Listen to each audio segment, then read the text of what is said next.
session will be recorded, as you can hear. So as you know, this is part of the SaferSpaces conference under the overall topic of from evidence-informed policymaking to evidence-based implementation.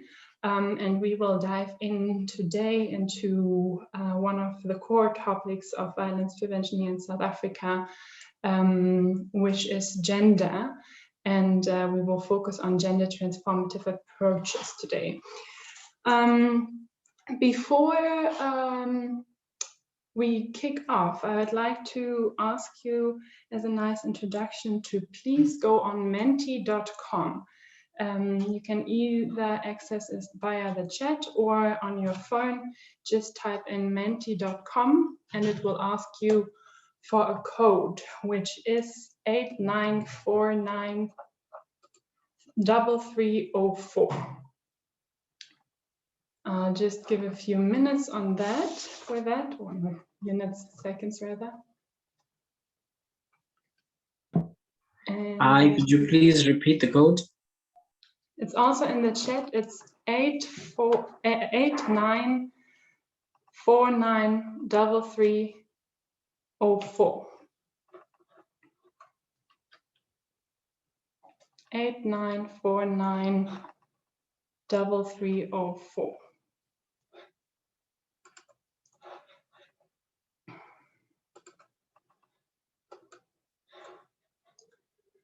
So what Francesca, can you share your screen? Sorry, I think the code would be on the top there or something. Unfortunately, it's not on the screen, but you can see my screen now, I believe. I'd have to open the next question window already, but please check in the chat. We will see how many people are here, because I'd like to open with a question to you as the audience, which is, to what extent do you agree to the following statements? The first statement is, all violence is gendered. With that is not meant all violence is gender-based violence, but all violence is influenced by gender norms, by gender roles and responsibilities, or perceived gender norms. The second question is, more gender equality equals less crime in South Africa. And the third statement is, gender norms are sufficiently addressed in South African safety policy framework. I see some have arrived because results are coming in. That is a nice, I think, view we have here. All violence is gendered. I think we can discuss this later. And gender norms are sufficiently addressed in South African safety policy framework. There we don't have a very nice attestation, if we assume that it would be important to address that in the safety policy frameworks.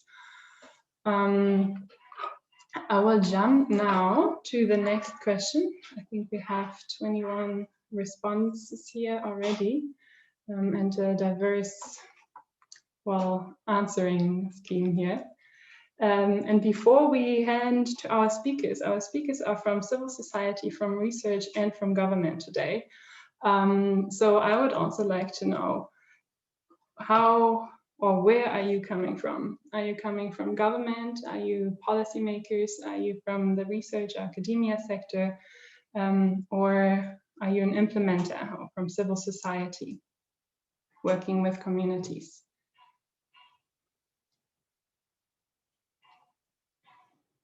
A lot of researchers in the room.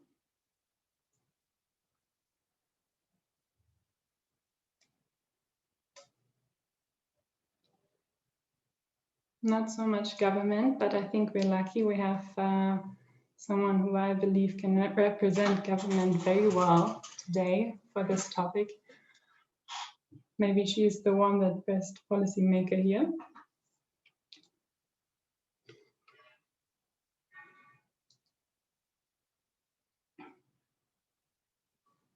Okay. Maybe some of the other could put in the chat from where they are. So we have an understanding for that also. In the meantime, please let me introduce the topic. I think we're all aware of the special circumstances here in South Africa in terms of gender-based violence. Just very some information that stuck for me or are stuck in my head since I first read them is 12 in every 100,000 women in South Africa will become victims of femicide, which is 5 times higher than the global average of 2.6. Another number is from a report from the year 2018. 7.7% of South African men and 6.8% of women believe that it is acceptable for a husband to hit his wife when she argues with him. 6% of men and 5.2% of women believe it is acceptable for a husband to hit his wife if she goes out without telling him.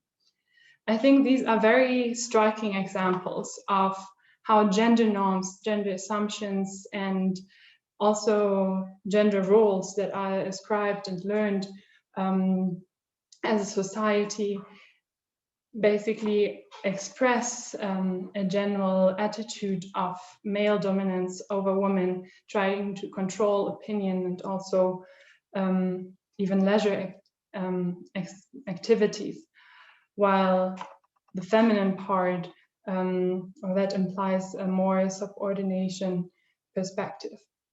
So I have to say, I find these quite striking examples, but maybe interesting to kick off the discussion later, and also to introduce our first speaker. That is Rumbi Chidoori, who is speaking to us from Sonke Gender Justice. She's a feminist and human rights activist, and we'll be speaking about harmful gender norms and the impact on gender-based violence and violence in general. Over to you, Rumbi. Thank you. Thank you very much, Francisca, and good afternoon to you, colleagues, and thank you for joining us today. As introduced by Francisca, my name is Rumbi, and I work for an organization that is called Sonke Gender Justice, which is a women's rights organization that is committed to feminist principles using a rights-based and gender-transformative approach to achieve human rights and gender justice. So I'm going to speak briefly to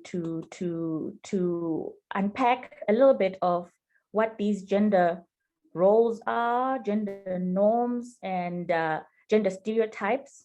And then I'll also speak briefly about the impact of harmful norms, and why would we look at it, and why is a gender transformative approach important, and also just to share a few tips on what we can do to prevent and challenge harmful norms or stereotypes. So when we're talking about roles and norms, these are sets of ideas which society expects men and women to behave or to dress in a certain particular way, or even to just present themselves. And these are contextually and socially derived collective expectations of what we would consider as appropriate behaviors in a society.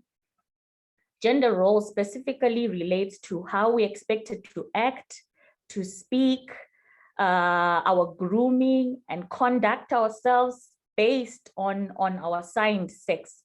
For example, girls and women generally are expected to dress in what people would consider typically feminine ways, and to be polite and accommodating and nurturing, whereas men are typically expected to be strong, aggressive, and bold. And these really vary. They can vary from group to group. They're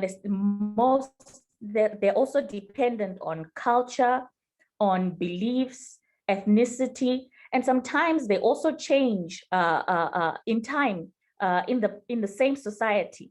they can change over time. A gender stereotype is more of a generalized view or a preconception about attributes or characteristics or roles that are ought to be possessed by either men or women. A gender stereotype can be harmful when it limits men and women's capacity to develop their personal abilities or to pursue their professional careers and make choices about their lives. And this is why we're actually having these conversations today. The harmful social norms that sustain gender-based violence in South Africa include issues on women's sexual purity, for instance, protecting families' honor over women's safety, or men's authority to discipline women. We have seen instances where women have been viewed as minors historically. When we're looking at South Africa's history, some of the laws that were in place previously have had this result where women have been viewed as minors. And the traditional view of women as caregivers sometimes also almost means that this responsibility almost falls exclusively on women. When we look at what happened, for instance, with when the lockdown happened, there was a lot of pressure on women as caregiving, on their caregiving roles, because they had to be at home, and everybody was locked inside under lockdown, and they really had the pressure of having to be caregiving for the children who were also not at school and the household. And that was really a lot. And you could see also with the levels of gender-based violence that we saw, particularly during the lockdown period, where people were not allowed to get out of their homes. It becomes very problematic because these roles, these norms, these expectations, these stereotypes, they reinforce the unequal gender relations and the gender power relations that we often see between men and women. As Francisca has already indicated, gender-based violence, particularly in South Africa, remains one of the most prevalent and persistent issues which is facing women and girls, not just in South Africa, but globally as well. South Africa has one of the highest levels of sexual and gender-based violence in South Africa.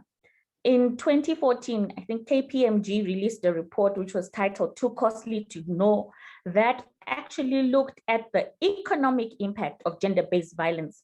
And their report stated that it costs South Africa between 28.4 billion and 42.4 billion per year.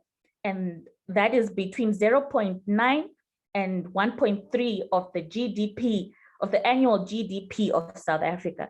So you can imagine that is quite a huge cost on South Africa. How is it harmful when we're looking at gender norms? How is it harmful? Someone might ask. When it results in the violation or the violations of human rights and fundamental freedoms of an individual, and mostly women and girls and children.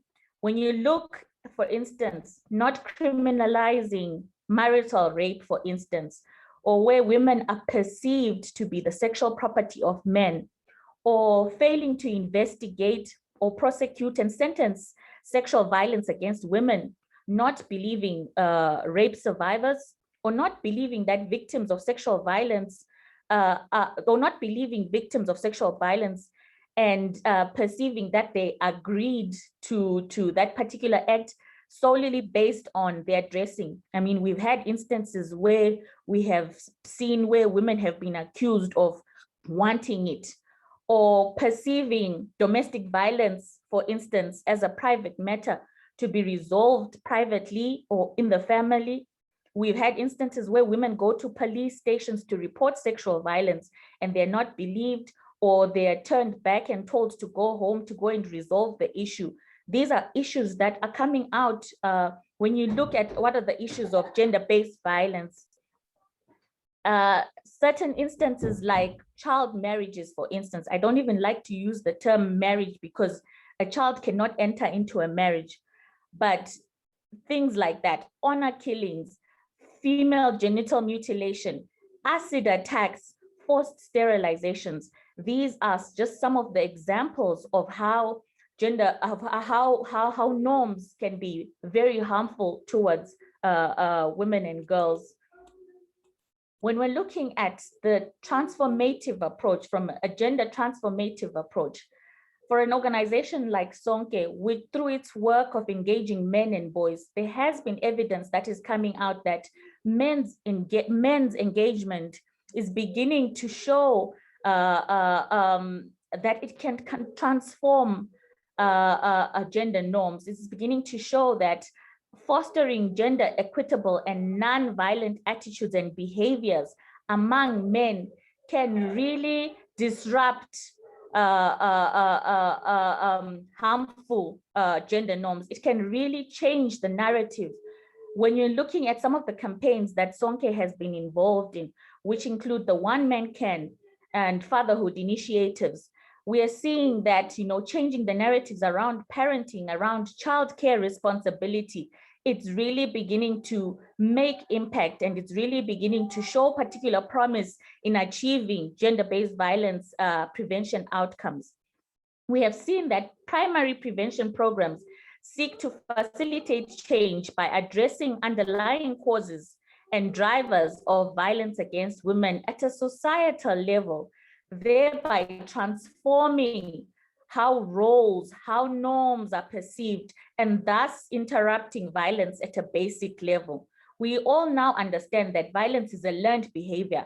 One is not born with being violent, but it's something that one learns over time.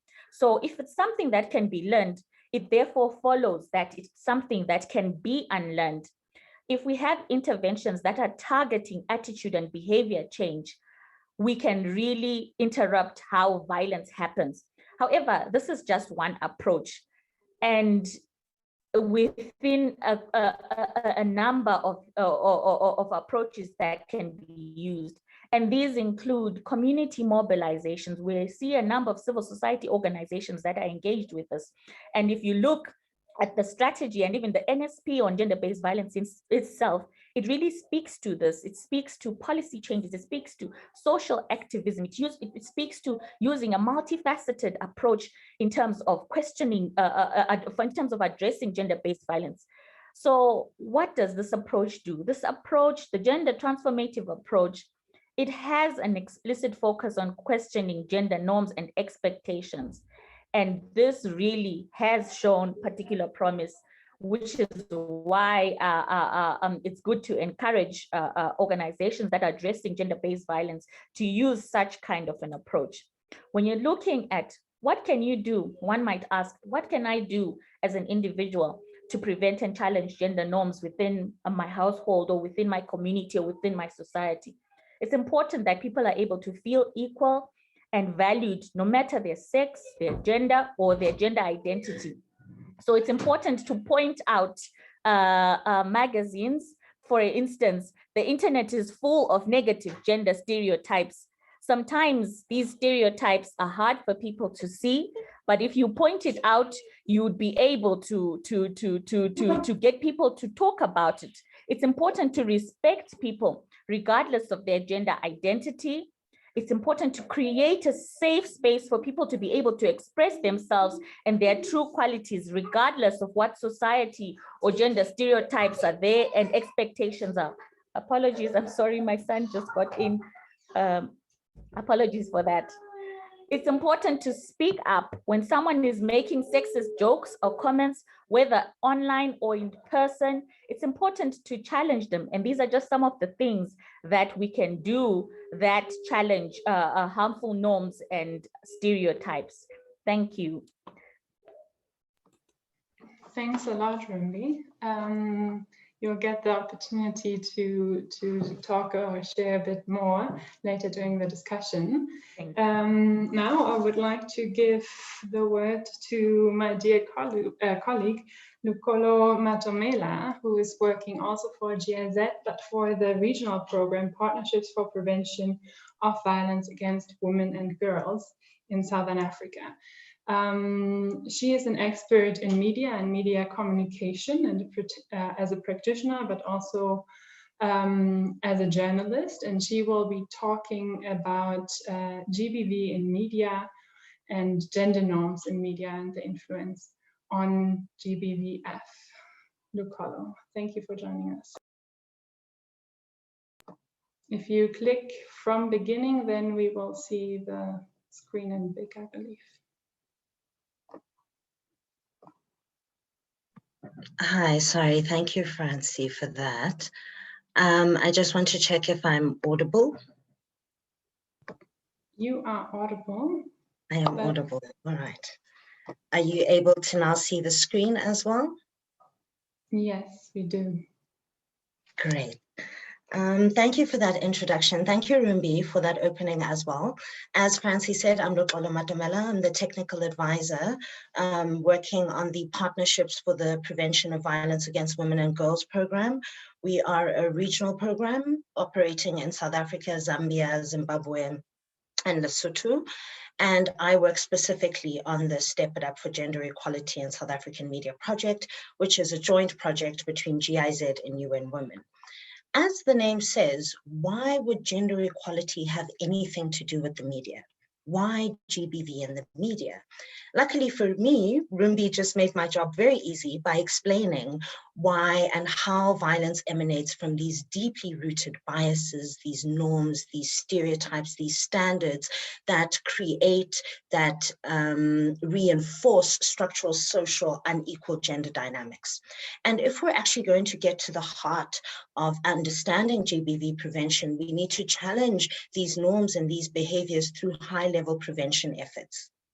When one thinks of these prevention efforts, a role player that is often overlooked is the media. The media has a highly influential role in terms of how we think about ourselves and how we think about society at large, in terms of perceptions, in terms of discourse, in terms of how we speak about things. If we think not only in terms of television or broadcast media, but storytelling, the images we see, even from a young age, when you were told fairy tales of an active prince and a passive princess waiting to be saved. What do these kinds of roles already start nurturing in people's minds that you then see reinforced in news, in entertainment media? And more importantly, can the media play a preventative role? And a preventative role in violence and using the media as that kind of stakeholder. I'm just going to put a question out in the room. I won't be able to see the chat function, but as I go along, I would be very curious to hear from you. Is the media playing that role effectively? Is the media playing a preventative role? Is the media playing a critical role? Is the media playing an active role in terms of confronting these norms, these stereotypes, these biases that lead to the violence that we see? So keep that question in mind and keep answering as I go along.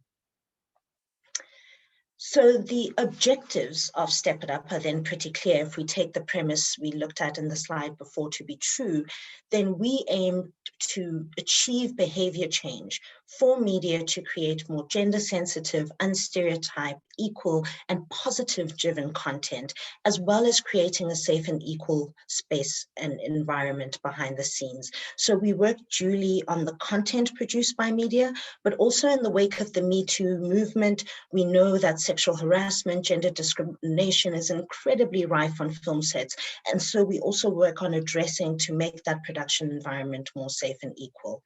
Our aim is that eventually media organizations and practitioners will show greater awareness of their role in GBV through their influence in shaping societal norms and stereotypes.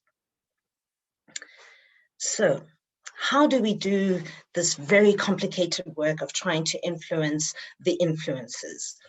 Well, some of the core components of the project is that we look at multi-stakeholder ownership, evidence-based approaches, capacity building, and voluntary commitment, which I will go into a little bit later.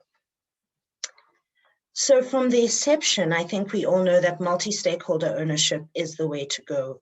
Different players all bring in and contribute their critical skills. And so in the very onset of this, as UN Women and GIZ, we brought together key stakeholders from government, including the SABC, the GCIS, the Government Communication and Information System, the Department of Arts and Culture, the National Film and Video Foundation, to name a few, civil society players, Rumbi from Sonke Gender Justice and Khaula from Sonke Gender Justice sits on our advisory group, Gender Links, Soul City, all the players within the media space, as well as GBV prevention, and of course the industry itself as private, to come in to tell us what is possible and what is doable.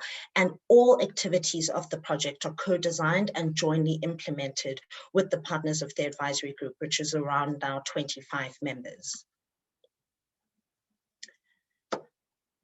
And then we thought, before we can intervene in the media, let's get a lay of the land. We worked with Gender Links, which has extensive experience in media monitoring, to monitor 600 hours of programming across the biggest television stations in South Africa, looking at representation, stereotypes, reporting on GBV. And it's quite a huge media monitoring exercise. And following my presentation, I will also be putting all the research bits that I referred to in the chat so you can access them. But a couple of things came out of the research that I'll just give us a rough overview so we can see where we are in terms of the lay of the land. This was in 2019. Women are heard much less than men. Women make up 39% of news sources, while the rest are male. On topics of politics and economics, the situation becomes a little bit more dire, in that only 27% of political commentators on economics on matters of national importance are women. What does this mean? What does this say to audiences sitting at home? Is that mansplaining is the way to go, and only men can explain matters of importance, of world importance to us, which is quite problematic. GBV as a topic only makes up 2% of news stories. So we know the horrible statistics. Our average, we're sitting at 5 times the global average on femicide, 100 daily reported rapes a day. I'm not going to reel off all the horrid statistics that we know we live in, but that doesn't really get reflected in news coverage because it only makes 2% of news stories. Stories seldom include information on where to get help. Stereotyping is still quite rife, especially in entertainment, and that although women comprise 77% of creatives or program managers, if you go up to executive level, they only make up 17%. So even behind the scenes, men are still dominating decision-making. So in 2019, we were hit with this lay of the land, and we thought that this research and a couple of other research, which I'll touch on a bit later, will then inform our interventions. We did further research after seeing that stereotyping is still rife, specifically in the entertainment industry. The next step was to say, well, why is that? And we then did research looking at how to gain more gender-sensitive storytelling, looking at enabling and hindering factors. And this was a fascinating piece of research that unfortunately I can't get into, but things like the role of script writers, the role of channel, the role of broadcast, the way audiences are ignored, were all some of the reasons that made it so that media wanted to play it safe and stick with formats that are already acceptable and not rock the boat too much. And this is what was leading to similar stories being told over and over and over again. We also, coupled with this, looked at the role of regulatory bodies, because when you're trying to gain this gender sensitivity that we want to see, it's also about who's regulating the media, how are they regulating the media, who is funding the media, the funding schemes, or are there any criteria in the funding that speak specifically to gender in terms of the composition of the production team, in terms of the content. And so the entire basis of our research really gave us the structural architecture for us to start to design and think about the interventions and how we speak to media. this then led us to see where we should intervene in terms of capacity building. And one of the first and biggest rife problems that I spoke about in the wake of the Me Too movement is the lack of an adequate reporting services or sexual harassment services on the ground for women, men, and gender non-conforming people. I would like us to also not speak too much in binaries. Women, men, and gender non-conforming people on sets felt very unsafe. And so we then supported a project called the Safety Contact Project. And basically we have now trained 8 safety contact people.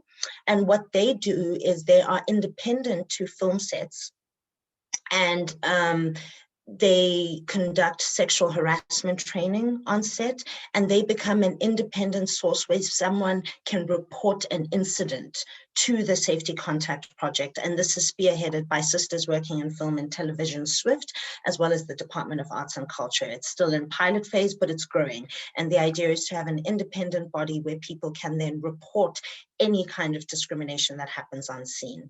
You'll also see an exchange there during the Bolano Film Festival in 2019, where we brought the intimacy directing approach here to South Africa, which is an empathetic, safe way to direct sex scenes on film sets. And the biggest chunk and core of work that we are doing now as Step It Up is around gender sensitivity trainings. So a lot of the SABC, the community radio stations that we worked with, they're like, look, we know we're not getting it right, but we're actually not sure how. So what really came out as a huge need was the need to train media practitioners who might not be aware of their own biases and stereotypes and underlying beliefs. And so we put together quite an extensive curriculum together with Gender Links, again, the South African National Editors Forum, around training media practitioners to be more aware how they frame stories, the language they use, the quotes they use, using the research as a basis. And we will then be embarking on those gender sensitivity trainings for news, entertainment, and television and radio soon. And we're going to be influencing regulatory bodies and companies through a mapping exercise.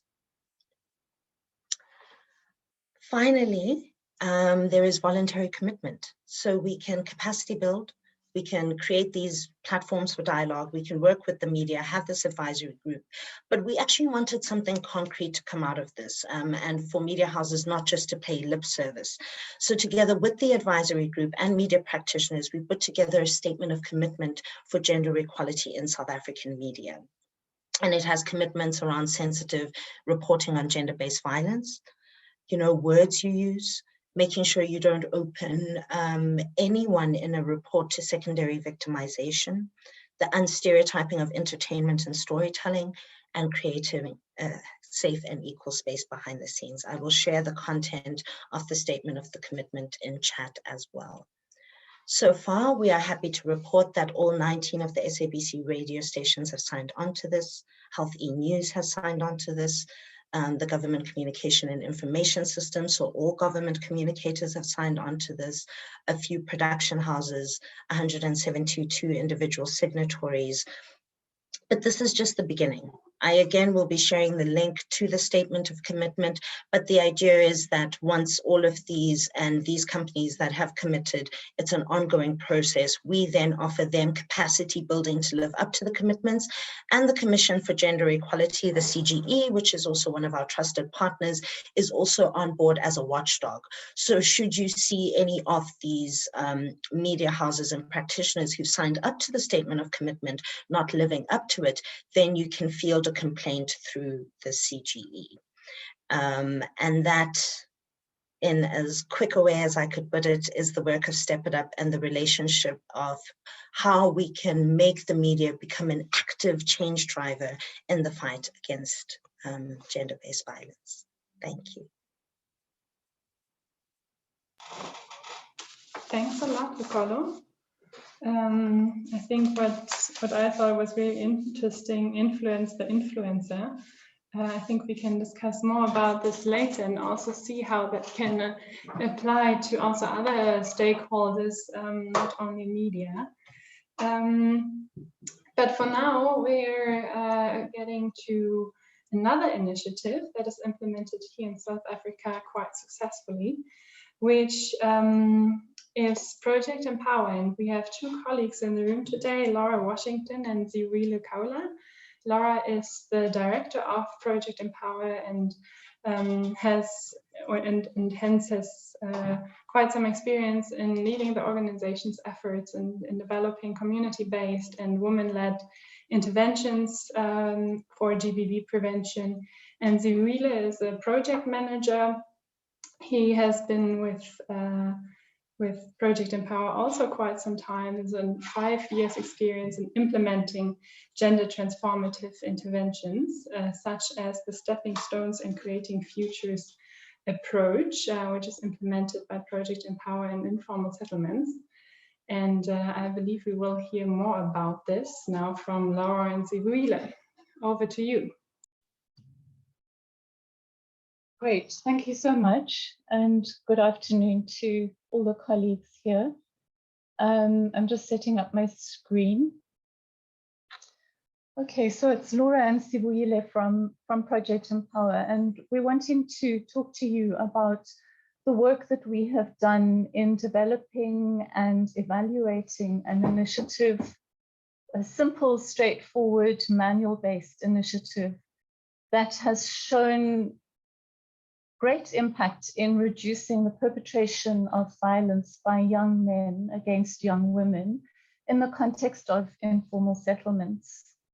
I'd like to thank the previous two speakers, especially Rumbi, for her great introduction, framing the concept of social norms and how harmful gender inequitable norms at social level shape the kind of violence that we are experiencing against women in South Africa on a daily basis.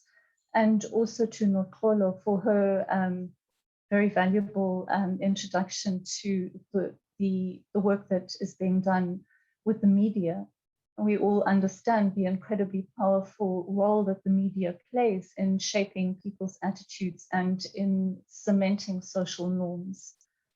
Stepping Stones, Creating Futures, and the work of Project Empower takes us away from the sort of, I suppose, the glamorous world of the media into the heart of communities where ordinary men and women struggle with their lived realities and try to make sense of their lives. And the intervention that we have developed along with the South African Medical Research Council, consisting of Stepping Stones on the left, which looks at gender norms, and Creating Futures, which looks at livelihoods. And I'll talk a little bit more about the value of incorporating livelihoods in gender norms shifting interventions just now. It's aimed at young people at community level. We developed the intervention with the South African Medical Research Council and tested and evaluated its impact in a randomized control trial that involved more than 1,400 young men and women across the eThekwini area, working in about 36 different communities. Just trying to move on the screen. Nope. I think on the bottom left, you should be able to move it. Yeah, okay, thank you.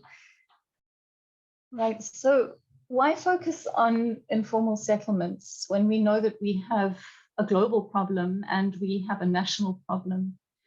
What we have learned from the baseline study that we did in 2016 with young people in the eThekwini informal settlements is that young women in this context experience an extraordinarily high level of violence against them. The statistics that I'm going to give you now are all for experience in the last 12 months. So as opposed to a global stat where 1 in 3 women experiences at least one incident of lifetime violence from an intimate partner, what we found is in the last 12 months, 65%, that's nearly 2/3 of the young women that we surveyed experienced intimate partner violence. And a whole 1/3 of the women that we surveyed experienced non-partner rape in the past 12 months.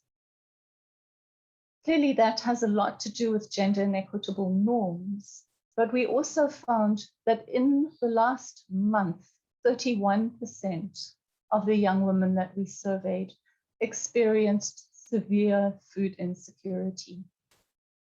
So this reinforced for us the value of combining gender norms training with a livelihood strengthening intervention.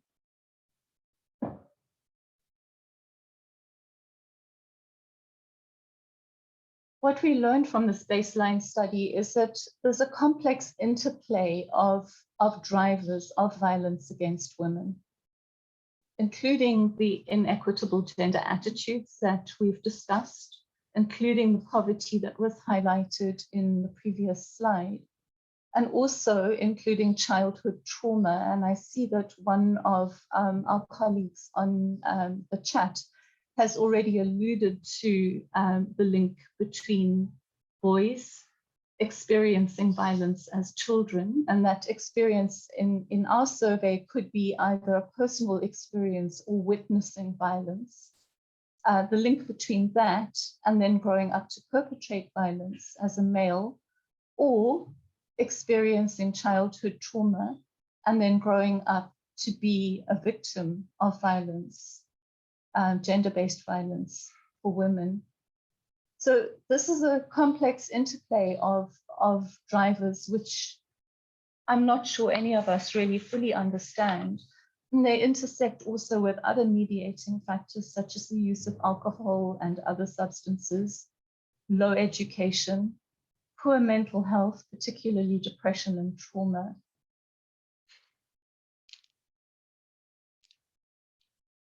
I'm going to hand to my colleague now, who is going to just talk a little bit about what the Stepping Stones Creating Futures intervention looks like when it's being implemented at community level. Good day, everyone. Good day, colleagues. Thanks to Laura and she'll come back and continue with the presentation. In the slide that is shown now on your screens, is describing how Stepping Stones Creating Futures is actually implemented in our communities. So it is a 21 sessions, combined the two manuals, and each day it's about 3 hours. So we spend 3 hours with participants on each day. So we do 2 sessions per week. So one group meets twice a week, which is maybe a Monday and a Wednesday, or a Tuesday and a Friday. So that it can be, the 21 sessions can be completed within 3 months of the start of the implementation. So it's the same sex group with a peer facilitator, which is peer facilitator led. So males will be facilitated by a male and females by a female. The slides that are shown, it's how the groups are normally set up. The photos were taken before the COVID-19 hit us. That's why there's no social distancing. But the slide on the left, it's where the females are sitting around with their facilitator. So the setup is more like they'll sit on the same level, same age group with the facilitator. They share similar issues around the community where they talk about things that touches women as women, and through role plays and discussion, that's where they are able to analyze and discuss all the issues that they have and come up with their own solutions. Thank you. Thanks, Sivuyile. We surveyed participants 24 months after baseline and about 18 months after participants had completed the Stepping Stones Creating Futures intervention. And we found that the intervention was really successful in reducing men's perpetration of multiple forms of violence against women. Economic, intimate partner violence, physical intimate partner violence, sexual IPV, and non-partner rape were all reduced in the intervention arm of the control trial 18 months after the intervention. We also found that men's use of alcohol reduced in the intervention arm. And we understand that alcohol use and the use of other substances is a complicating factor in the perpetration of violence against women. So we were particularly pleased with that outcome. And as far as the livelihoods impacts went, we found that both women and men saw an improvement in their livelihood status. And remember, we're talking here about people who are living in what is often desperate and miserable poverty. We saw earnings increase, we saw savings increase, and we saw both men and women reporting more consistent work experience over the past year. And we understand that it's this combination of tackling gender norms, not through telling people what is wrong and right and lecturing people about the ills of violence against women, but by helping people to describe and analyze their lived realities and look at the positive and the negative impacts of their social practices, and trying to devise strategies for creating change, combining those kinds of gender norms changing exercises with livelihood strengthening work. And the livelihood strengthening work that we were doing was focused on helping young people to analyze what resources they had immediate access to, what was at hand that they would then be able to use to generate income or strengthened livelihoods. So what we're finding is that through the combination of gender norms change and livelihood strengthening, Stepping Stones Creating Futures is able to reduce men's perpetration of violence at community level. It's a simple intervention, it's easy to implement, and it's cost effective.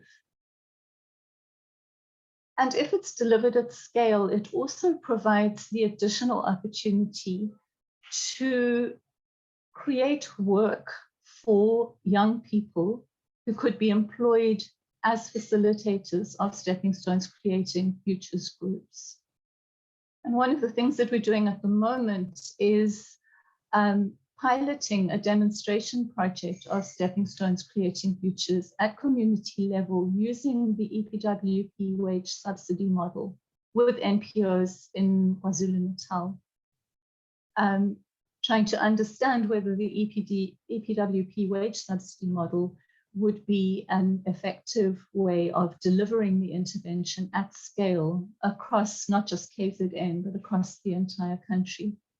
And so far, and this is being implemented with support from the Department of Public Works and with the involvement of GIZ, and thanks to both of those institutions for the support.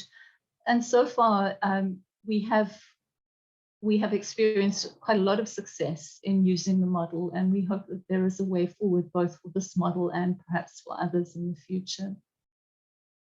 So thanks again. Thanks for listening from myself and Sivuyile and from Project Empower.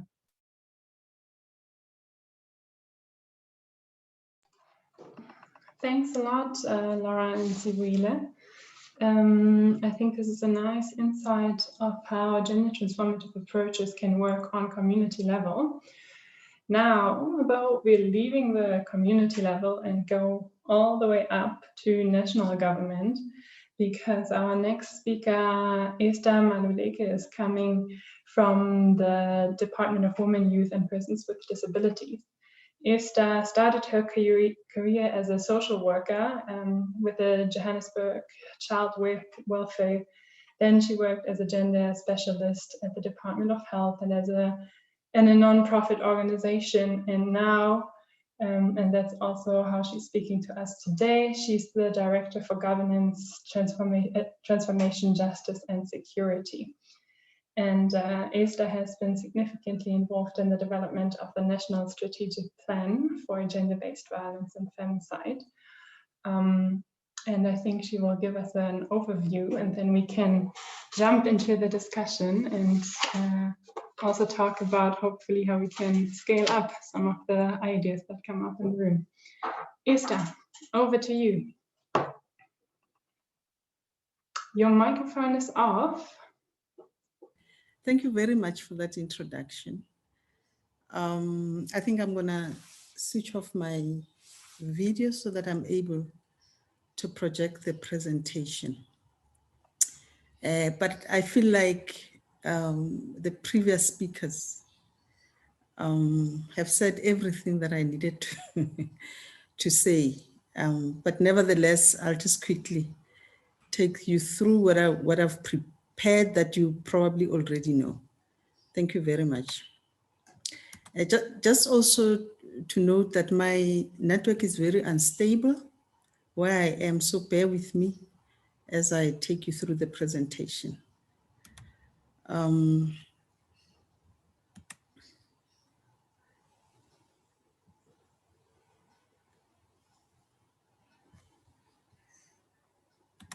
Sorry, just need to locate my, oh no.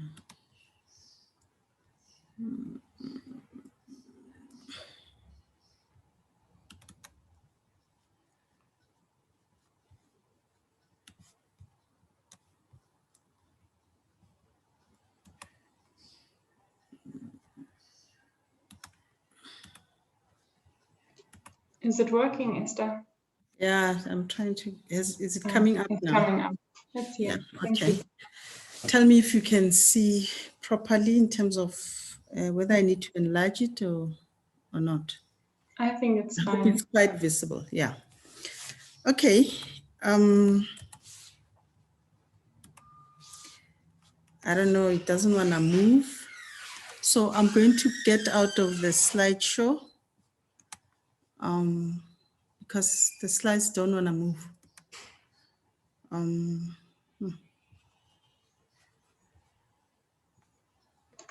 Esther, what if you click on the down arrow? There on the. It doesn't move. It doesn't move still. Okay. Which is a pity.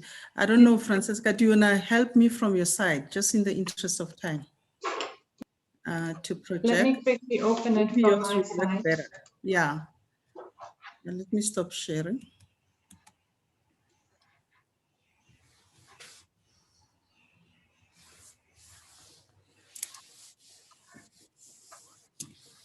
Okay.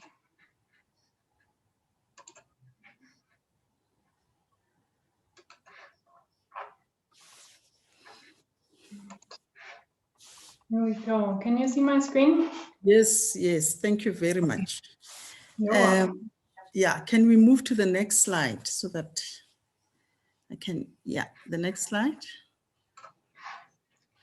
Okay, thank you very much, colleagues, and thanks for inviting me to come and talk to you about this very important topic. I just thought, just to give context, and I think you've seen this slide so many times, but this is very critical in terms of context to really understand as a country where we are in as far as gender-based violence is concerned. And I think this has got a lot of relevance to the topic that I'm requested to talk to, which is the integration of gender transformative approaches in NSP. Just two critical points.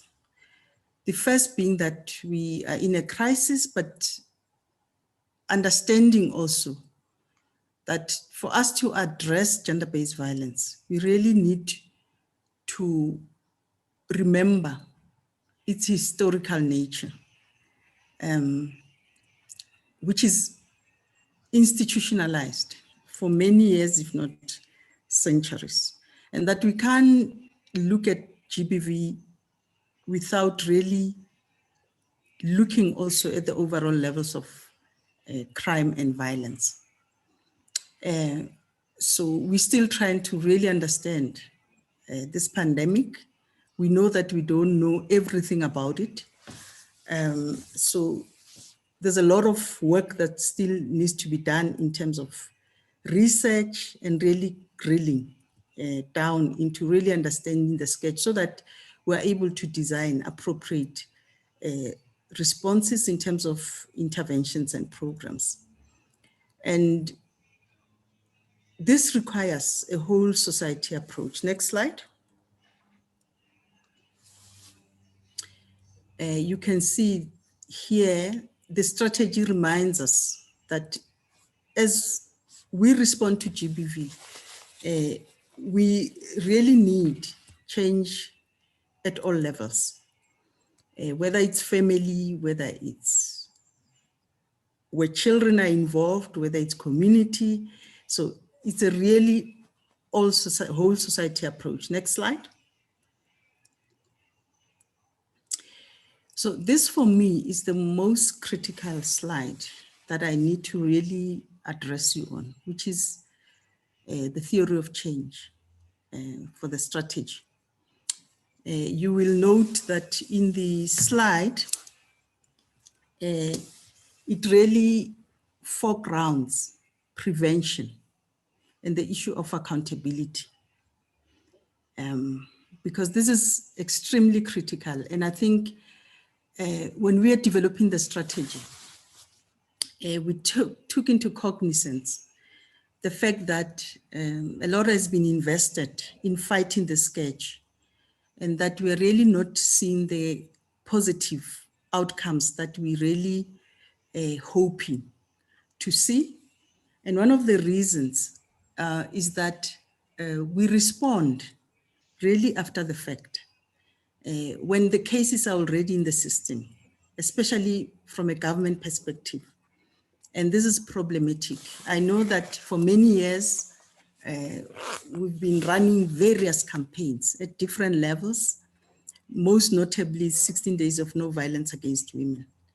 I don't know how many billions since this campaign was introduced in the country we've spent. And the campaigns for raising awareness and really talking about this issue has not really produced the desired results. So this time around, you will note, as you see on the slide, that we decided to change the approach in terms of doing this work. And we've agreed, as you will see in the strategy, that we need to invest a lot of resources into and really invest in prevention interventions. That requires that we address structural drivers of GBV, and most importantly, that we stop violence before it happens. That's the reason why there's so much emphasis. And this is the work that we are currently doing. And even as a department, we're now looking at and supported by our partners like GIZ and UN agencies, are really now looking at coming up with a comprehensive prevention strategy that really will have to take all these issues that colleagues that have already spoken into account. Next slide. So basically, the theory of change that the strategy adopts addresses an alarming lack of accountability for perpetration of GBV. It also focuses our attention to systemic inadequacies that result in levels of vulnerability and lack of safety. It also, urges us to largely focus on ineffective and insensitive responses to the needs of survivors. I think colleagues in the room that are working, especially in civil society organizations, know the daily struggles that survivors and victims go through, and that really we have not, especially from a government side, as much as we invest a lot of money through funding, etc. Again, this is an area of weakness, and we believe that indeed we can do more. to change the situation. I've already made reference to individual, historic, and collective trauma that continues to feed the normative levels of violence. That is why in my first slide, it was important that I re-emphasize the fact that the violence in our country is historic. And you can imagine, we have not even begun to deal with the collective trauma that we are all experiencing through violence, through crime, etc. And when you look at the pillar 2 of the strategy, I think for the first time, we are acknowledging and emphasizing that we can't deal with gender-based violence without collectively going through a healing process. So the strategy brings in an element of healing that we have not really focused on and spoken about in the past. And again, our theory of change talks about strengthening and emphasizing a coherent and comprehensive response to social norms, inequalities, and structural drivers. Next slide. So basically, there is recognition that we need to adopt transformative approaches in dealing with gender-based violence. And for that reason, then pillar 2 becomes very, very critical. And it's critical because we also need to not only work on issues of healing, we need to also work on issues of social cohesion as a country. So this pillar, as I said, it's an attempt to stop violence before it happens and have a national drive towards shifting away from toxic masculinities, restoring human dignity and rebuilding the social fabric. And it means we need to look at various structural challenges that we are currently experiencing. For instance, focusing in terms of outcomes on public spaces where we need to make them safe and violence-free for all women to participate in. And I think what we've heard earlier on, it's also really bringing in issues of evidence-based programming and policy making so that we really make sure that we address the problem. And this is in an attempt to shift away from toxic masculinities towards embracing positive alternative approaches for expressing masculinities and other sexual and gender identities within specific communities and groups.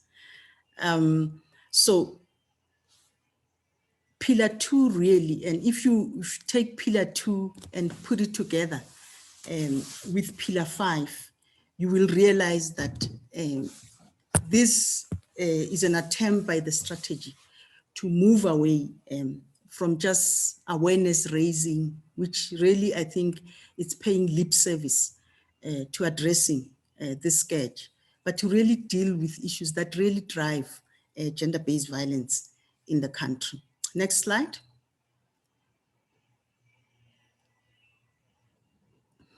So, colleagues, in conclusion, I just gave you really a sense of how the strategy was framed and why it is where we are. And I'm pleased to see and to hear from colleagues that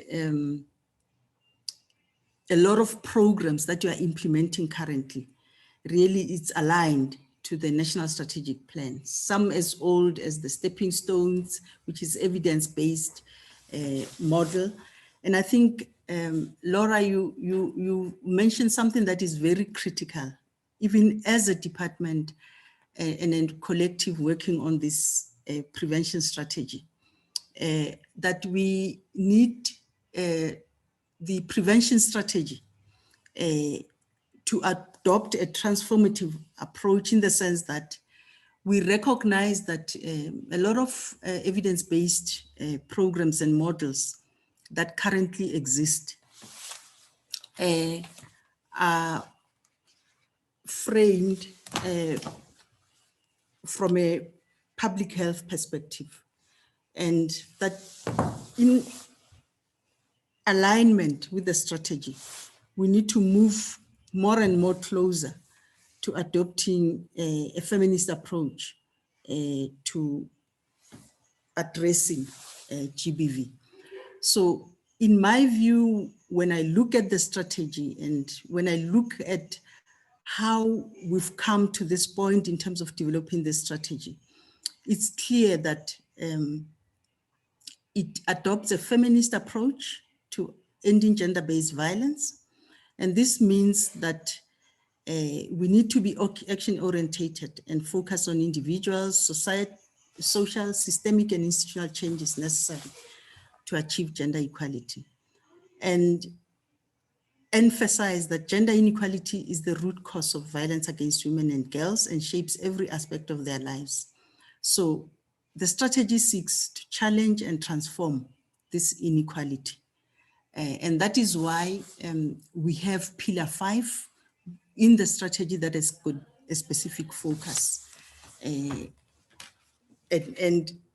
our interventions currently, as we implement the strategy, we've also gone beyond just focusing on the work that government does and civil society, but also bringing in important sectors like the private sector and working through NEDLEC with other social partners like the labor movement, because we need to also address issues of sexual harassment and in its all forms, in every organization, every institution, anything that really feeds into gender-based violence.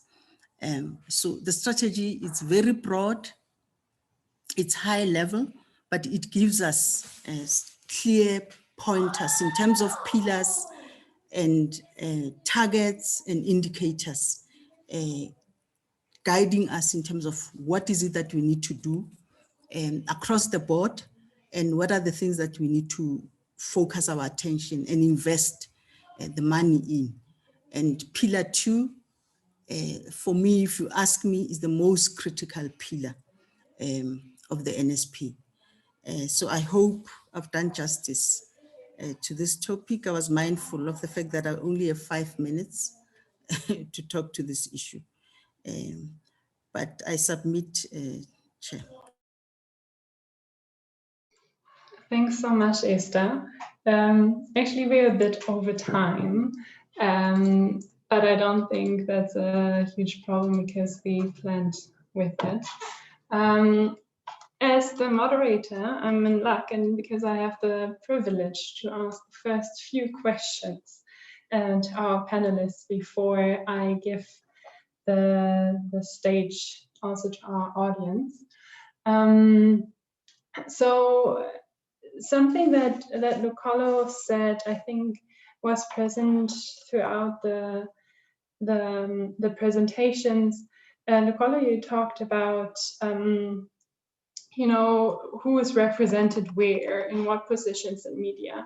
And I think behind that is the question of who is in power, who is setting the agenda, who is deciding who sits on the decision-making table, and who is then actually sitting there. So these are the people that not only, like here, we can not only talk about media, but we can also talk about the general policy framework, who decides if projects like Project Empower's approaches are getting funding, for instance, and by which norms are these people influenced. So I think that that's an interesting question on how, when we talk about mainstreaming gender, what are we actually talking about? Are we just talking about a 50-50 ratio, or are we talking about shared power? That's something maybe you would like to react on, but let me quickly go through these questions so you have the freedom of choosing as the panel. Then, as you know, the topic here of this conference is evidence. And I think a huge, well, for me at least, the challenge is how do we actually impact the development of gender norms of behavior? It is, I think, behavior that is to a certain degree impacted by gender norms. How do we capture that? And then if we do an intervention, how can that be monitored? Project Empower, for instance, has a limited number of people to monitor, but how would you monitor this media flagship program? How would you monitor the implementation of the prevention pillar that includes that toxic masculinities are addressed? And how can we monitor the change there, but also the change that hopefully implies for gender-based violence? And Esther, you talked also about the whole of society approach, and I think this is very important, which is also why I appreciate that we have a diverse panel here, and also audience. How can we make that possible? So, because rolling out in the sense of the NSP, evidence-based interventions for violence prevention, the prevention of gender-based violence, requires the whole of society to act. And what could be coordination mechanisms that resources are used meaningfully and efficiently? And how can we bridge civil society, national government, researchers, so that really from national government, it drops down to local implementation and up again, that we have a effective coordination of efforts. I would like to hand back to our speakers with these questions. Esther, I see you're already unmuted. Yes. I don't know should I go first? Please go first. Okay, yeah, I think this is a very critical question you're asking. How can we make the whole of society approach possible? And I'll talk now in terms of where we are, what we are trying to do, and mainly from a government perspective, without, telling the whole story, which will take us forever. But I think for the first year of the implementation of the National Strategic Plan, we've really been working hard at institutionalizing the National Strategic Plan. And the reason is precisely because of the topic that we are trying to address today. We're trying to really transform institutions. And for us to be able to do that, I think we want to change the culture. First of all, by making sure that this National Strategic Plan becomes a norm. People respond to issues of violence wherever they are. It doesn't matter. Whether it's in government, an organization, whether it's in the private sector, whether it's in the community, whether it's at home, becomes extremely critical. So we've been working very closely with civil society organizations because we are trying to also localize the National Strategic Plan. You have noticed that our approach and the way that we've been implementing GBV programs has been at national level and mainly province. And we want to change that. And this is what the National Strategic Plan demands, that we localize the strategy. In other words, every South African needs to be aware of the strategy. Every South African needs to take responsibility and be accountable when they see an incident of gender-based violence happening to their neighbor, to their friend. They should not look away. They should feel the responsibility to do something about it.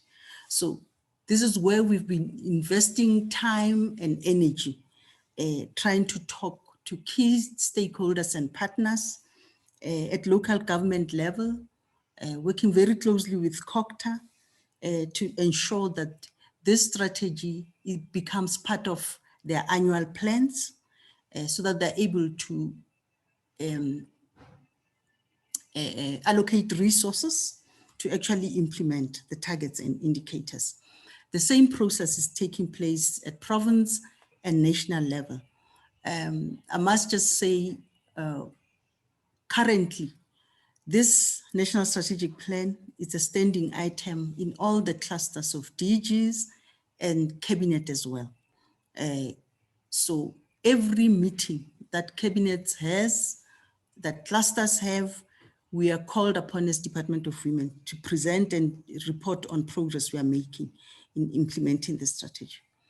But coming to civil society, we have what we call the collaborative platform. Some of you may be participating in the platform because we are trying to move together in terms of implementing the strategy in partnership, because as government, we also recognize that we cannot effectively address the scourge of gender-based violence alone. We need everyone. We need partners from civil society organization and across the board. So this collaborative platform only closes the gap of the National Council. You know that by now, we should be having the National Council on Gender-Based Violence, which is not in place because of the complexities of having to establish the structure. So, but we agreed with civil society that we're not gonna sit and wait for the council to be established before we implement the strategy. So this is how, at least for now, we are trying to make it possible to have a whole society approach. There are a number of other initiatives that we will soon announce from the department side, where we're trying to involve youth to work on the ground in communities, to mobilize, but not only mobilize society, assist us to mobilize society, but to ensure that they intervene, they help us pick up some of these cases in communities and homes where we can't reach, and be able to refer these cases to relevant service providers, both within government and within civil society organization. So this really shows that we need everyone.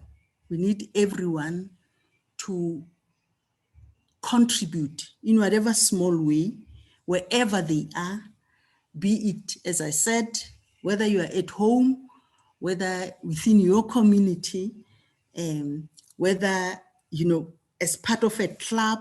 We want to make GBV a thing of the past.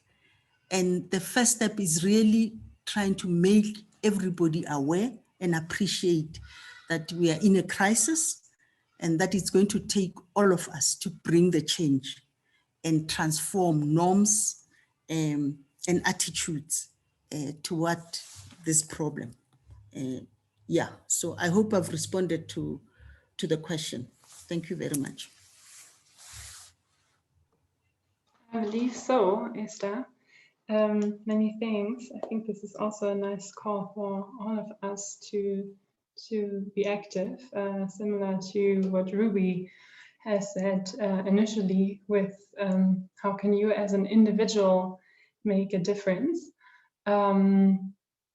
Rumbi, after hearing also the Rumbi, I'm sorry, also the inputs from the colleagues, what are your thoughts? Thank you very much, Francisca, for that question. I mean, I couldn't really agree more to with what my colleagues have said. It's really, really important for all of us to get on board. Gender-based violence it's something that affects and that impacts all of us as a society. It's not just women alone, you know, all of us need to be involved. And that means engaging men and boys as partners, as allies. And even when I saw one of the questions that came through the chat was, even if we're using a feminist approach, it still requires the involvement of men and boys, and does not necessarily sideline. So we need to be looking at it from that angle. And when we also look at look at instruments like the NSP in itself, it's a great example of policies that are fit for purpose, because it is really, it involved consultations between government and civil societies and development partners, which means that everybody was involved in this. And when you look at the coverage in terms of what people are supposed to do, in terms of what stakeholders are supposed to do, the NSP speaks to each and every one of us. So I really quite agree with my colleagues in terms of that. And then just looking in terms of how we can meaningfully mainstream gender transformation. I mean, we all know that this work it's not something that is going to happen in a day. It takes a long time to achieve the kind of transformation that we're looking at, especially when you're looking at changing behaviors and changing attitudes. It's often generational, and it needs time and sustained investments over time. So when we're looking, for instance, when we're looking at from an individual perspective, we need to ensure that women and girls are empowered and they have agency to achieve their potential. When we're looking at it from an interpersonal level, we need to ensure that behavior and social change communication that influences shifts in gender norms. And this is where your media comes in, and it's important for media to really portray that, because media, as we have seen from Luxolo's presentation, the power and the influence that media has goes a long way towards the way in which people perceive, the way even in which norms change over time. In terms of communities, we need to have systems and social networks that are aware and that demonstrate investment in women and girls, and in positive gender norms, and in eliminating toxic masculinities. We need gender responsive systems that are institutionalized, and this is what Esther was speaking to, in education, in health, in social welfare, in all those sectors. We need gender responsive budgeting, at social protection policies and labor policies and workplace policies, and gender equity all around. So in order to really tackle this issue, we have to look at it from a holistical and approach it from that kind of an angle. I hope that answers your question. Thank you, Francisco. Definitely, thank you. I think what you said on, gender transformative approaches, they don't show the impact tomorrow. They're not a quick measure, but they're probably a long-term and efficient measure. And return of investment comes maybe in a generation. I also saw a comment earlier on in the chat from Suzanne Khaula, I'm sorry, maybe I wrote down the surname not correctly, on also youth being exposed to media, and combined with additional risk factors like the experience of violence at an early age, and then maybe somewhat of strengthening of gender norms that are being experienced through media, is then even accelerating the risk or the vulnerability to violence and sexual violence and gender-based violence. Maybe on that, we also heard Luxolo, when you ask your question on what do you think? Does media play a role in preventing violence? We had some responses. One response was that they might play a role in reporting, but here we're talking about prevention. So stopping the violence before it happens. So what's your response to that?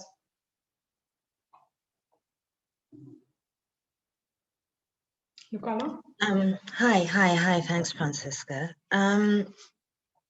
So I'm not sure if I entirely understand the question before I can come in. I saw some of the responses. Are you asking again about the role media can play in prevention, or media can only play a role in reporting? I'm unclear on the question. On preventing, I think the idea of this comment, Okay. Malakala, I believe it was from you, please come in, was there's still a lot to be done to get from, you know, feeling or encouraging people to report to disencouraging people from committing any violence. Yeah. So in terms of the intervention around the role, the preventative role that media can play in the fight against the scourge of gender-based violence and femicide, it's extremely complex and it's very, very long-term. Social behavior change communication strategies are new, interesting, complex territory. So we are trying not to make the media suddenly become a portal where people can report crime to the media, or the media reports on it and that's what makes it grow. No. What we're trying to do is create an entire institutional behavior change within the media, so that when they are reporting on all aspects of society, so it's not just GBV, when they're reporting on climate change, when they're reporting on the elections, that a gender lens is always kept on the forefront. So the idea is not to make media talk more about gender-based violence and that will solve the problem. No, the idea is for media to self-reflect, introspect, and start interrogating every piece of writing that they do. Does it have a gender lens on it? When we're reporting on COVID, are we reporting on the impact on unpaid care work? Are we reporting on the rise in GBV incidences? Are we reporting on the fact that 70% of healthcare workers globally are women, and thus not only are they on the front line of responding to the pandemic, but also at further risk of contracting the coronavirus more than others, as they make up 70% of healthcare workers. So the idea is to really create a holistic change in how the media tells stories, all stories, whether they're stories to do with gender or not. Every idea of what it is that they are writing on, the stories, the images that we see, need to create and have a gender lens on. So it's that kind of institutional social behavior change that we would hope to see. Thanks a lot, Luxolo. And before I hand over fully to the audience, I'd like to pick up one comment from Stan Hendricks. He used the frame working in silos. And I think this is also addressed with the discussion around a whole of society approach. But what I also find interesting, what Rumbi said, the issues of intersection of topics that we're talking about here and of risk factors. So I would like to give the last word before we open to the colleagues from Project Empower, because Project Empower not only has impact on the prevention of gender-based violence, especially intimate partner violence, but also on health and sexual self-determination, on GBV, not GBV, excuse me, HIV exposure, on mental health, and through the stepping stones component of the Stepping Stones and Creating Futures approach. It's the Creating Futures component, also on the economical development of people. And I think this is a good example of, you know, not working in silos, that there might be the need for more coordination and collaboration within the sector, but this intersecting work of what topics are relevant for a person's life. I think this is very well done by Project Empower. Laura and Sivuyile, I'm sure you heard everything we said in the past half an hour. Please react. Yeah, thank you, and thanks for the opportunity to comment at this point.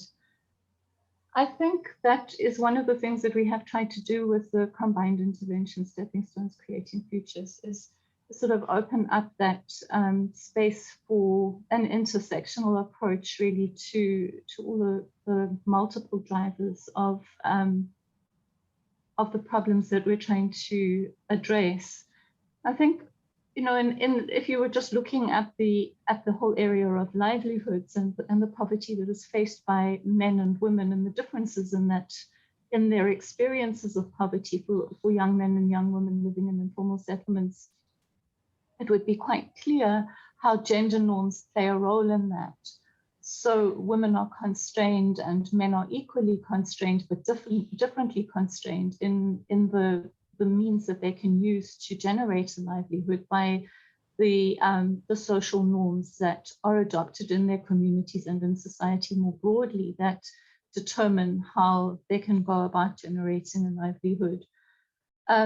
And I think that, you know, one of the things that we found in the qualitative research that we've done is that it's the livelihoods intervention that actually seems to have quite a strong role in helping young men overcome some of the traumas that they've experienced in their lives and moving them forward into a more gender equitable set of practices in their daily lives. And that would initially seem to be a little bit counterintuitive, because you would think that it would be the gender stuff that would help people to heal childhood trauma, and the livelihoods would be just confined to making money in the here and now. But in the lived realities of the young men that we're working with, those factors, childhood traumas, the norms that they've learned through the different institutions that they've interacted with as they're growing up, and the livelihoods, opportunities that are open to them, are all experienced really through the same lens of the self. And in opening up livelihood opportunities, young men are also opening up the emotional space within themselves to relook at some of their earlier experiences and reshape those. I just wanted to talk a little bit about, I think that we really appreciate, deeply value the work that is being done on a national level in creating national frameworks and collaborations that can guide this work going into the future. And I think that we do all recognize that this work is a long-term project, as Francisco was saying, that it can take a generation to see true societal transformation around gender norms. From our perspective at Project Empower, we've now had, along with the South African Medical Research Council, we've had evidence about the effectiveness of Stepping Stones Creating Futures for 2.5 years. And we have yet really to bridge the gap between the availability of that evidence and what is in reality quite a simple intervention to implement. Bridge the gap between that and finding all the spaces in all of the national institutions to be able to pick up and roll out the intervention in all the community spaces across the country where it could be making a difference. And I really feel that it's urgent and critical for us to start moving now towards looking at what can be done on a practical level in communities, working with the people who are most severely affected by poverty and by gender inequity. What can be done to practically and immediately transform some of the realities of the people who are suffering the most, and like reflect back to the statistic of 66% of young women that we surveyed in informal settlements having experienced at least one incident of gender-based violence in the past year. And the evidence for some of the evidence that we need is available. It's on the table. The interventions are packaged and ready to be rolled out. And we need to start moving now towards practical action. Thanks. Thank you, Lara. I think that's a very important point. Also, like, how can we make an immediate impact also, and this long-term perspective. With that, I would like to open to the audience. Now that I'm not sharing my screen anymore, I can see that people were quite active in the chat, which is great. But we would also like to hear some voices. So please put your hand up. Or if you don't find the button, put a question into the chat.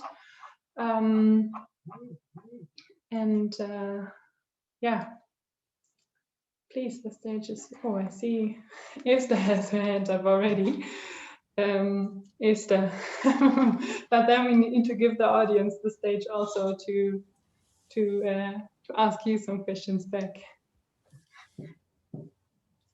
Esther? Thanks for allowing me to come back. And because I want to pick up from where Laura left. And I think the most important question, as I said, you asked, was how can we make the whole of society approach possible? And the reason why I find this a very critical question to ask,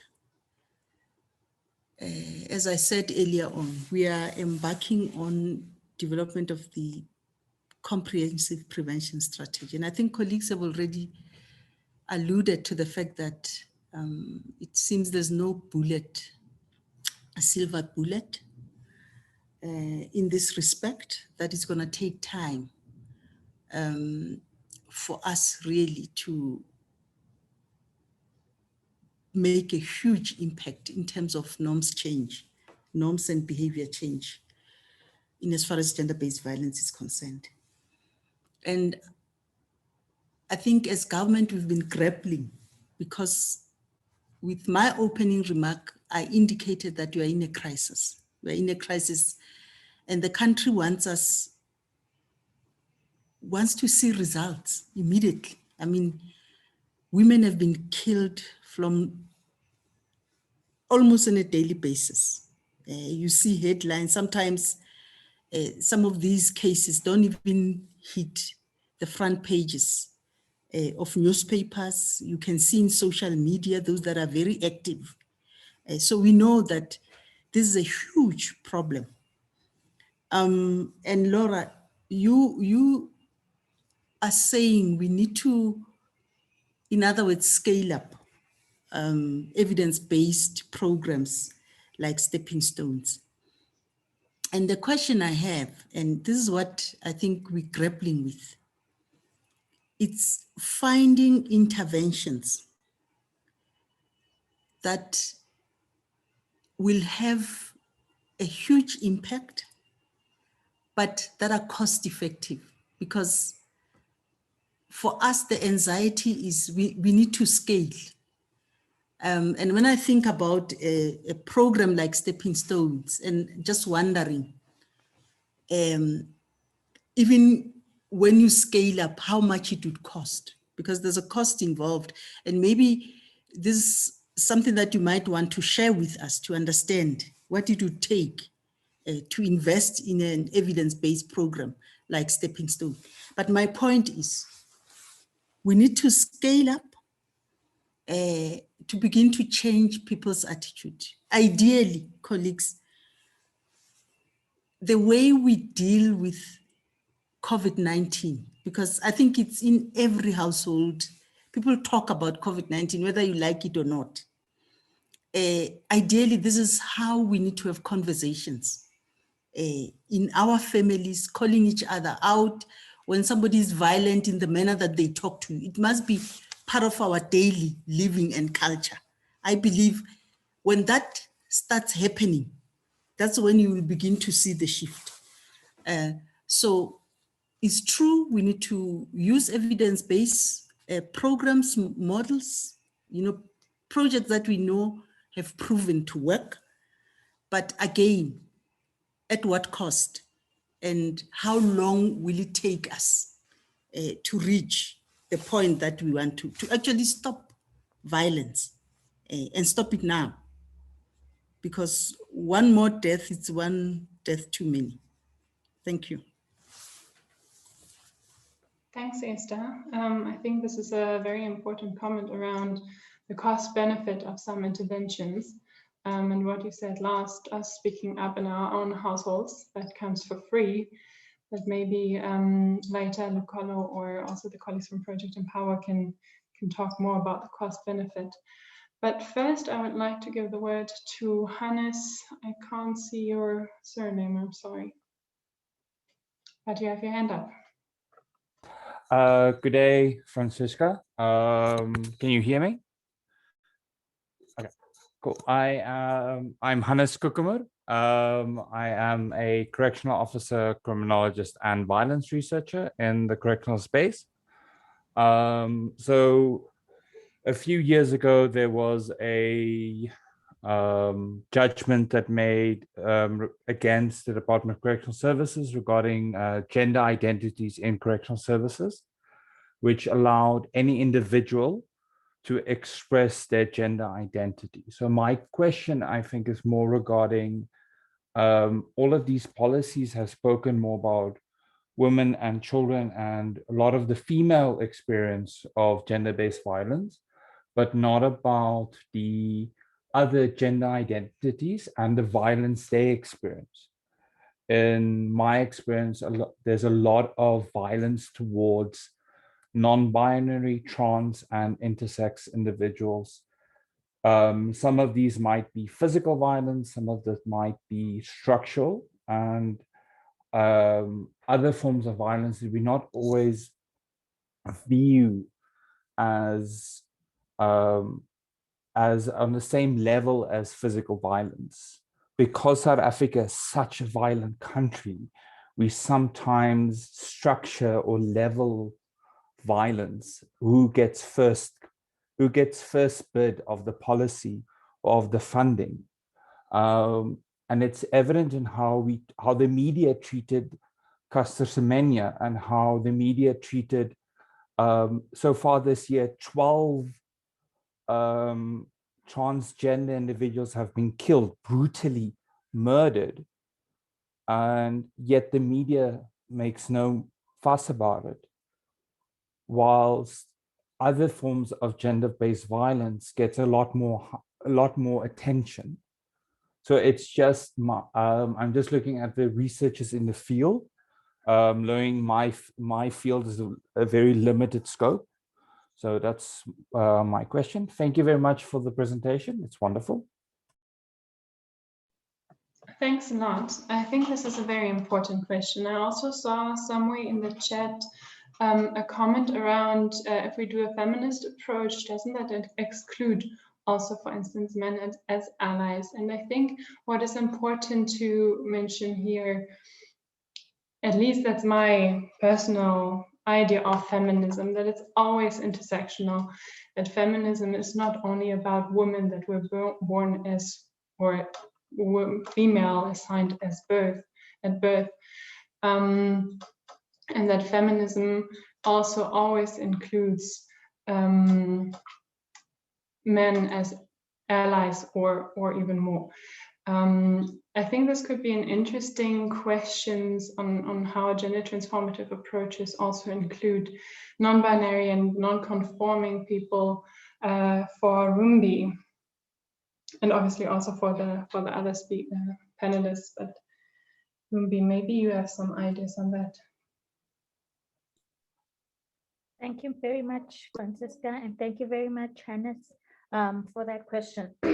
and just to echo what you've just said, Francisca, it's important when we're looking at issues of gender. Gender does not only imply men and women, it also includes gender non-conforming persons, members of the LGBT communities as well.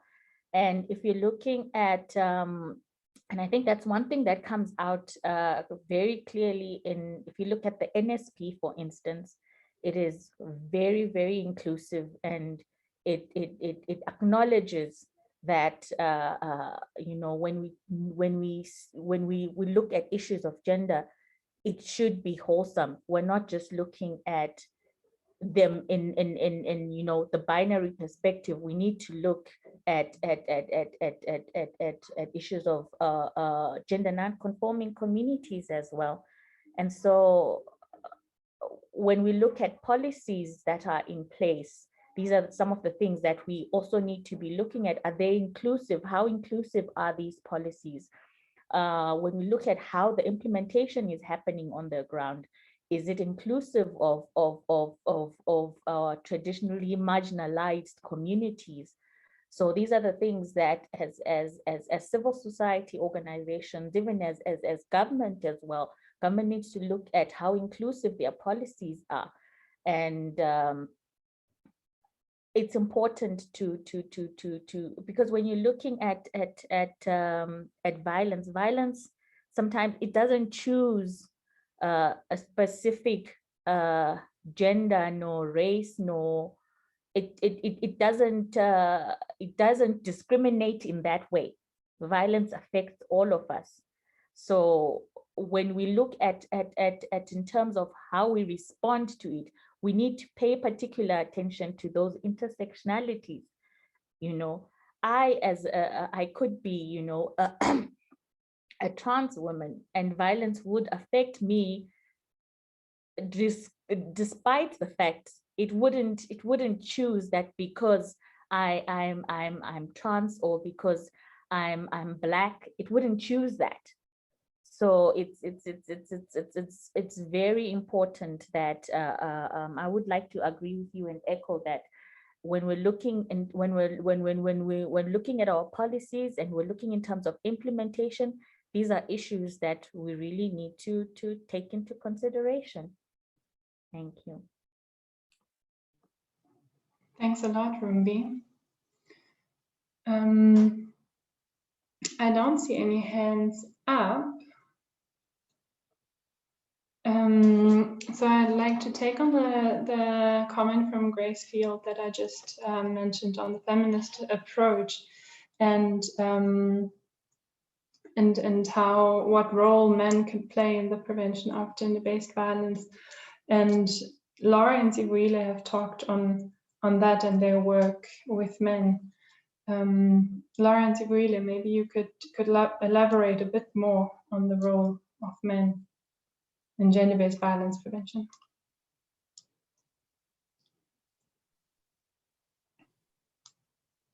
Okay, thank you. Yeah, I mean, I think we work with men and we work with women. I don't think that is a turning away from our core pro-feminist agenda, which is to advocate at all times for gender equity, because it's women actually that are getting the raw end of the stick at the moment.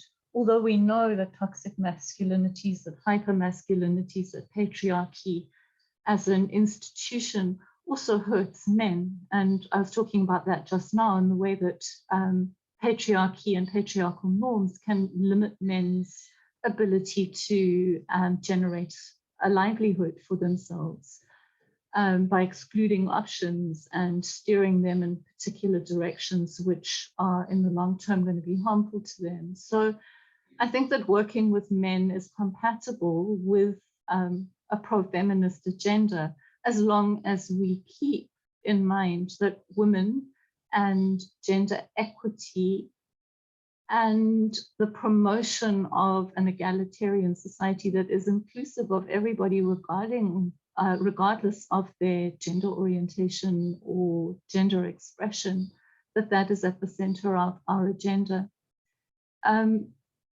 We've worked a lot with men, and the data that we have in the effectiveness of stepping stones and creating futures in reducing men's perpetration of violence obviously is coming straight out of the hearts of our stepping stones creating futures groups where men are participants. I mean, maybe I can hand over to Sivuyile now and ask him to talk about how men receive some of the sessions where we're asking them to look at harmful gender norms at community level and how those impact men and women differently and how men can perhaps adopt different practices in future. So maybe just some examples, Sivuyile. Oh, okay. Thanks, Laura. Through experience with working with men, looking at some of the gender norms, most of our participants, they've voiced out that they're not happy with how the society is shaped or how society wants them to look like in so they would prefer to work to do things differently, but however they have to sometimes they need to follow, they are shaped by what the community is expecting from them. Some of the expectations, they push them into a certain direction which they're not comfortable with, like looking at abusing women, or like some of the expectations, like things that they're supposed to be doing at home or in their households and what women are supposed to be doing. They believe in the notion of a 50-50 where everything is shared between men and women. However, sometimes the community would push them to a certain direction that they're not comfortable with. So yes, most of the men that we've worked with, they do not agree with what the society is pushing them to. And yet they're forced to conform to those social norms. And I think that perhaps that underscores the value of the work that Luxolo was talking about in changing the way media projects gender norms and gender stereotypes. I think what we've also found is that men are very often, because of the social norms that operate in their communities, are very often left without any form of emotional support at all because of the norms that we're all very familiar with about men needing to be strong and silent and not show any emotion other than perhaps anger. And when we are able to open up the space for young men in the context of stepping stones and creating futures, open up the space for them to talk about their experiences and some of the harmful and perhaps painful things that have happened to them, the impact of being unemployed and not being able to provide for their families and meet the expectations of their families and their girlfriends and their children.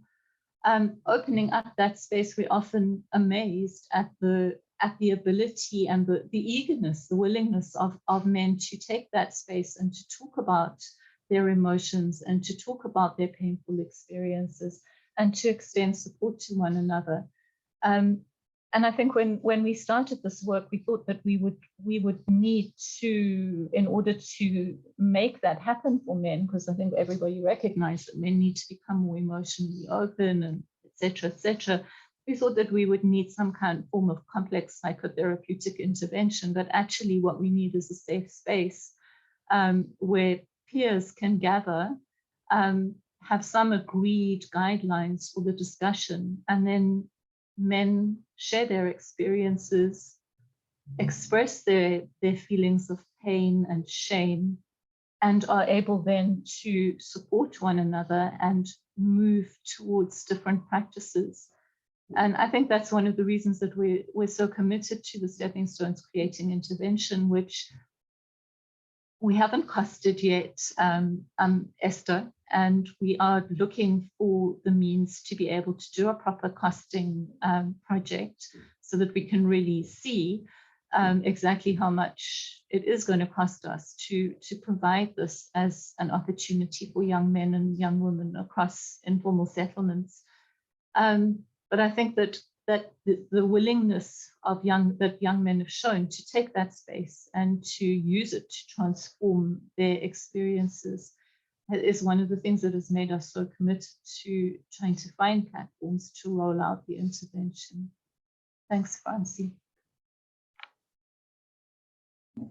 Thank you, Laura and Sivuyile.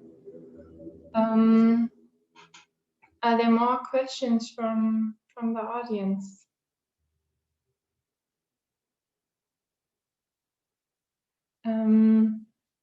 I picked up in one of the comments, again, the topic of that a lot of discussions around GBV are responsive. And I think this is definitely something we would like to change, or partly to shift some of the attention. And what immediately came to my mind are these announcements in SPA that say report gender-based violence. And I wonder, and I would like to give that question to you, Luxolo, what, from your perspective, how successful are such campaigns, and such campaigns driven on more the prevention side, would that be a replacement? And what do you think about that and the evidence on these sort of campaigns? Hi, thanks. Thanks, Francie. So you've touched on a very important point. A lot of the time when people think GBV and they think media, their first thought is always social marketing campaigns. And in terms of evidence that came out from what works, social marketing campaigns in and of themselves don't actually have as much impact as we would like them to have. Because it's one concentrated campaign and you see it peak usually during 16 days of activism. You also see the peak on particular days like Women's Days, and then there's a lull, which is why our approach is slightly different. We didn't go to approach media partners with the idea that we're going to give you this campaign and you're going to run it, because they actually seem to be not as impactful as we'd like them to be on their own. And also that kind of messaging can also fall in the tropes of being quite didactic, preachy, and easily forgettable to audiences. So the idea of Step It Up is, rather than doing one-time campaign management around GBV, is rather in every storytelling that is already going on, how do you make sure that there is a gender transformative approach?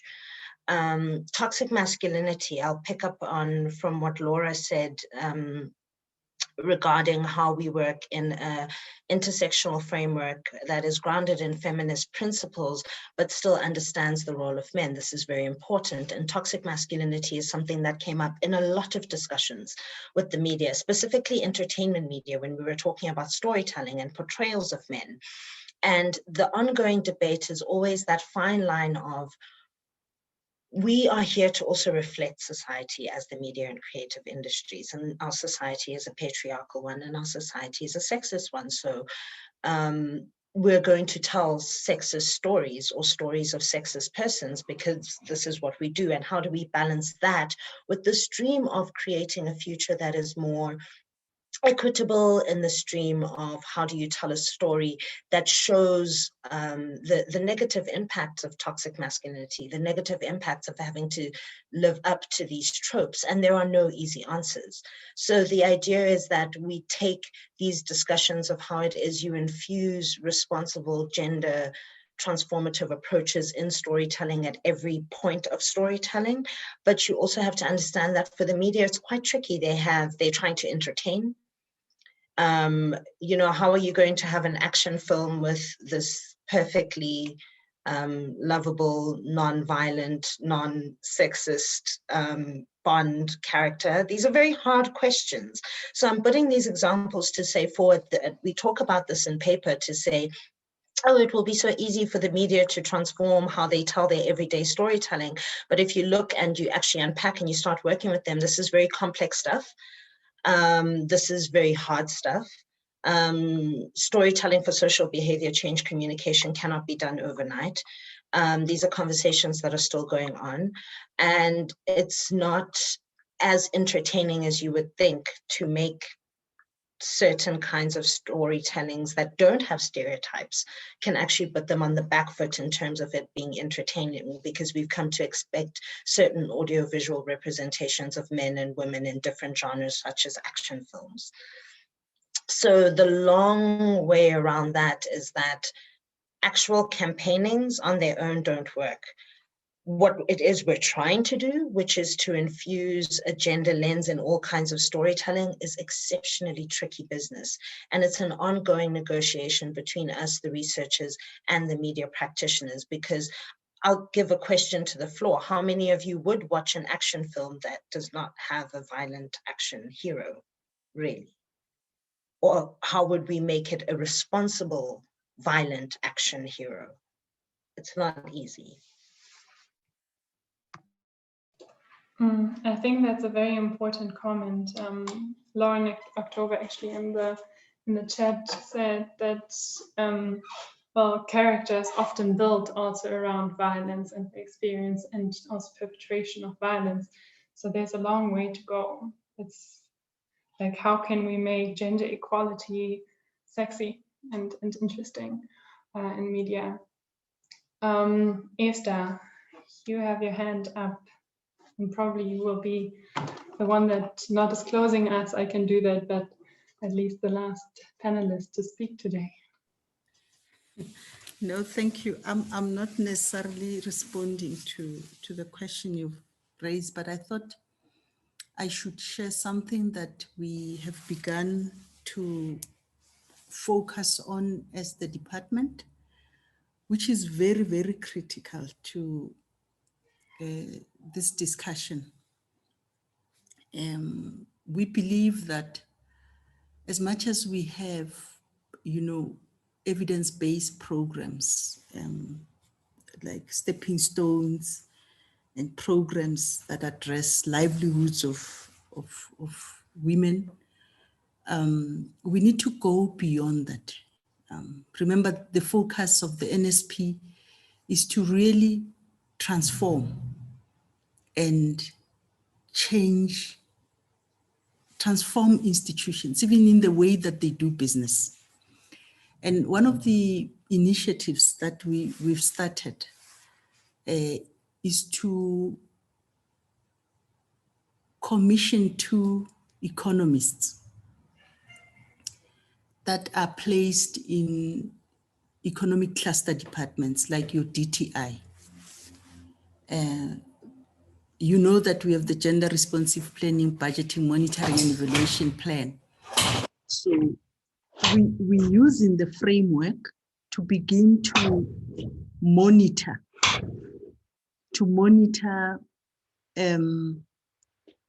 how procurement money is spent by government. And this is the responsibility of these 2 economists. We know we have a forum that is located in the presidency. And we are beginning now to do work to track, because we don't want women perpetually to depend, for instance, on grants, for survival. We want to really see structural change in terms of the economy, in terms of investments, in the livelihood of women. So this is just sharing some of the interventions that we are currently. When I was talking about institutionalization, I think this is going to go a long way and begin to paint a picture so that we can see where money of big projects on infrastructure, that government is embarking on huge infrastructural projects. So we've started that conversation. We've started getting involved in decision-making around those projects. But most importantly, for us as the department is beginning to track each and every department where the money is going and begin to disaggregate. And I think maybe over time, colleagues will begin to see a picture. We'll start having baseline data that we can measure whether we're making any progress or not. But I just felt for purposes of this topic, this is one of the interventions that we've embarked on. Thank you a lot, Esther. I think there was actually a question on government funding. So I think this is a nice inclusion of that. Unfortunately, our time is already more than over. Thank you for bearing with us. We can continue the discussion on SaferSpaces. Please feel free to register there and share your knowledge and research and projects that you yourself are initiating or doing. SaferSpaces is creating a space for us as the violence prevention sector to exchange and learn from each other, also outside of such conferences. So please feel free to stay in contact there. Now I'd like to thank our speakers, Laura and Sivuyile, Luxolo, Rumbi, and Esther. And I'm sorry, I need to correct myself. For the protocol, Esther is the Chief Director for Governance, Transformation, Justice, and Security. I got that wrong at the beginning of the introduction.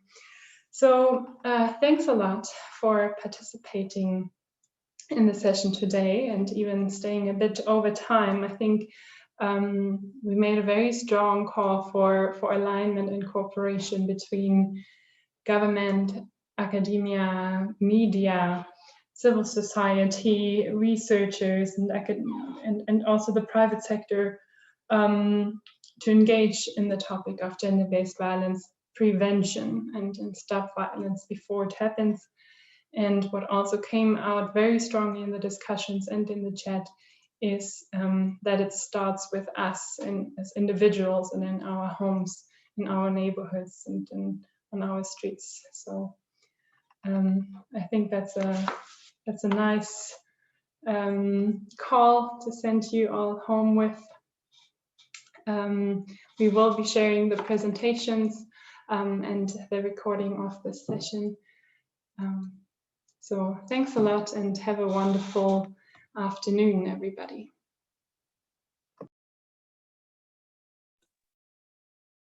Thank you, Francisca. Thank you, everyone. Thank you. Thank you very much. Thank you. Thank you. Thank you. Bye-bye.